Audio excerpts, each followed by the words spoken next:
there's a very big decision taken today by the Congress Working Committee. Unanimously, the Working Committee has supported the idea of a caste census in the country. And I think it is a very, very progressive step, a very powerful step for the emancipation of the poor people in our country. We've also, our chief ministers are also believe that it's an important step for them to take. So our states are also considering this and actioning this this step. If you have any questions, please feel free to ask them. एक minute एक करके संजीव एक minute please रुक जाइए.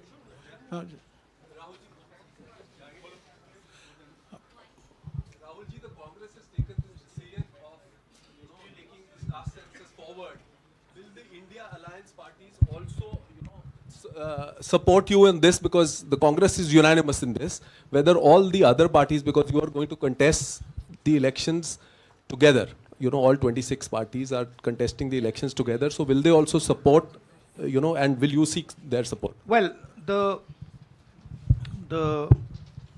Congress president today chaired the meeting of the highest body of the Congress party, and the entire Congress party has decided that it is going to wholeheartedly not just support the idea of the caste census, but force the BJP to carry out the caste census, or then get out of the way so we can carry out the caste census. Now, most of the parties in the India Alliance are unanimous that the caste census should be implemented. There might be a few who might have a slightly different position, and that's fine. We are quite flexible. We are not a fascist system. We are quite flexible. If somebody has a slightly different opinion, there's no problem. They can have that opinion. But I am confident that the vast majority of the Indian Alliance is going to support and push the idea of the caste census. हाँ जी madam. Hindi में बोल देता हूँ.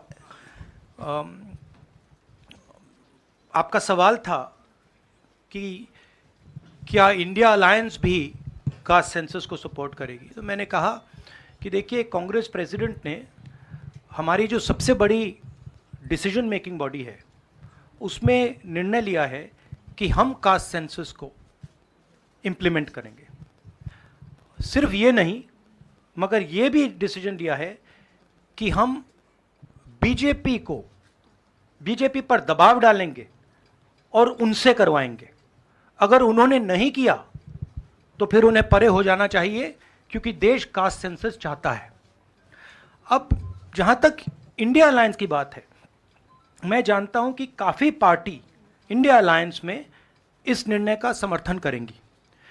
एक दो party हो सकती हैं जिनकी राय थोड़ी अलग हो. हमारे लिए कोई प्रॉब्लम नहीं है, क्योंकि हम कोई फैशिस्ट सिस्टम नहीं है. मगर ज़्यादा से ज़्यादा पार्टियां इस डिसीजन को पूरी तरीके से सपोर्ट करेंगी. हाँ जी मैडम. राहुल जी मैं पूनम. एक मिनट मैडम बोलिए. अच्छा, अगर आपका सवाल सुनिए, अगर आपका सवाल गहलोत जी से है या बघेल जी से या किसी हमारे चीफ मिनिस्टर से, उनका नाम पहले ले लीजिए प्लीज.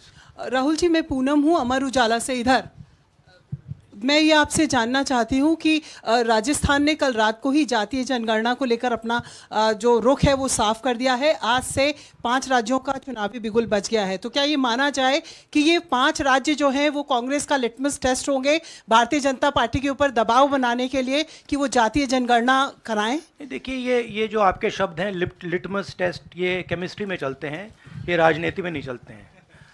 हमारी सिंपल सी बात है, हम सब ने निर्णय ले लिया है कि हिंदुस्तान के भविष्य के लिए कास्ट सेंसस जरूरी है. एक कास्ट सेंसस के बाद एक नया डेवलपमेंट का पैराडाइम खुलेगा, और हमने निर्णय ले लिया कि हम ये काम करेंगे. तो ये मैं आपको आज बता रहा हूं कि कांग्रेस पार्टी इस काम को पूरा करके ही छोड़ेगी. और याद रखिए जब हम वायदा करते हैं हम उस वायदे को तोड़ते नहीं हैं। हाँ सुनील, हाँ सुनील, एक minute Sunil,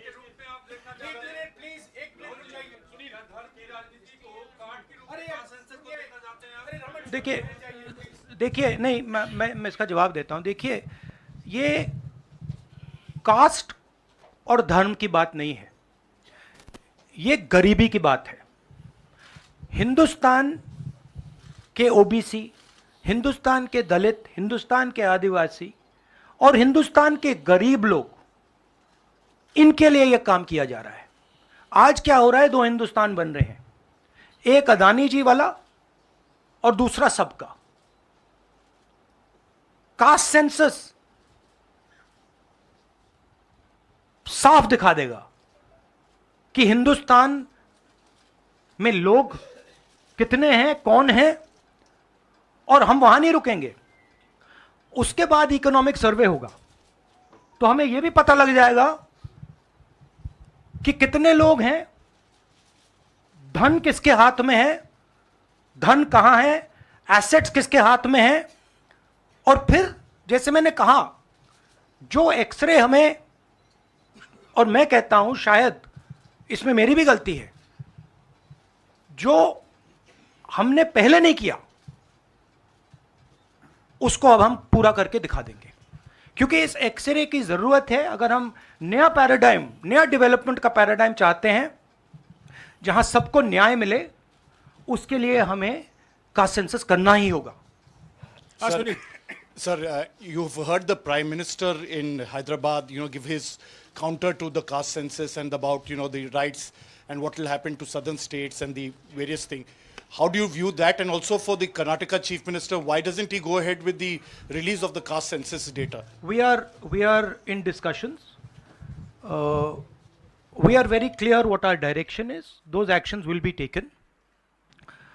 I'll also let Siddaramaiah ji directly answer your question. So first, let me ask him to. You haven't answered that. I'll come back to you. He's asking about caste census in Karnataka.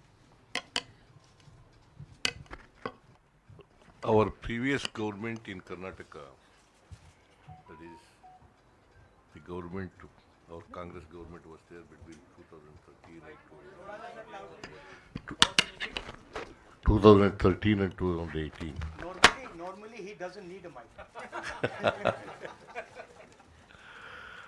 In 2014 and 15, we have entrusted this caste census and socio-economic survey of all communities to Permanent Backward Class Commission, headed by one Kantraj, then chairman of the commission. By the time our term is over, the report was not ready. When coalition government was there in Karnataka after 2018, the caste census report was ready, but the coalition government's chief minister, Mr. Kumaraswamy, did not receive that report. Now the report is lying with the Permanent Backward Class Commission.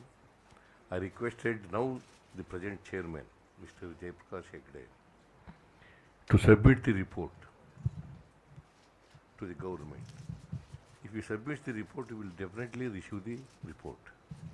With consensus, caste census and socio-economic survey of all communities, particularly other backward communities. एक minute please, अरे एक minute रुक जाइए ना, जवाब दे रहे हैं राहुल जी, जवाब दे रहे हैं. On the Prime Minister's, the Prime Minister is making unconnected statements. What the caste census has to do with, representation of the South is very difficult to understand. Now, the problem is that the Prime Minister is incapable of doing the caste census.